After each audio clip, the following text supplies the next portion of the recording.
ఒకప్పుడు అహ్మద్ పటేలు, ఆంటోనీ లాంటి వాళ్ళు రక్షణ శాఖ చూసిన రోజుల్లో పార్లమెంటులో ప్రశ్న అడిగింది భారతీయ జనతా పార్టీ. అయ్యా, చైనా సరిహద్దుల్లో అవతల పక్కన పెద్ద పెద్ద రోడ్లేసుకుంటున్నారు. యుద్ధ విమానాలు దిగడానికి కావాల్సినటువంటి ఎయిర్ బేస్‌లు ఏర్పాటు చేసుకుంటున్నారు. మనమేమో మొత్తం అసలు కనీసం మన సైనికులు అక్కడికెళ్ళాలంటే కూడా 3, 4 రోజులు పట్టే పరిస్థితి ఉంది.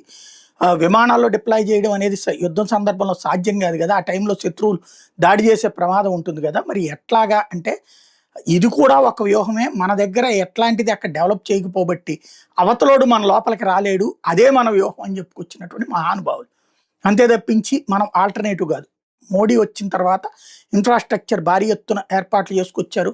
మంచులో గూడా వెళ్ళగలిగేటటువంటి సొరంగ మార్గాలు ఏర్పాటు చేసుకొచ్చారు. రైలు మార్గాలు ఏర్పాటు చేసుకొచ్చారు.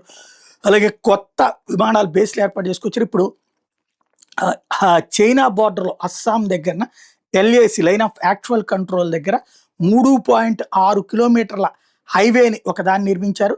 చైనా బోర్డర్‌కి పక్కన ఆనుకుని ఇండియన్ ఎయిర్ ఫోర్స్ రన్‌వే అనమాట ఇది.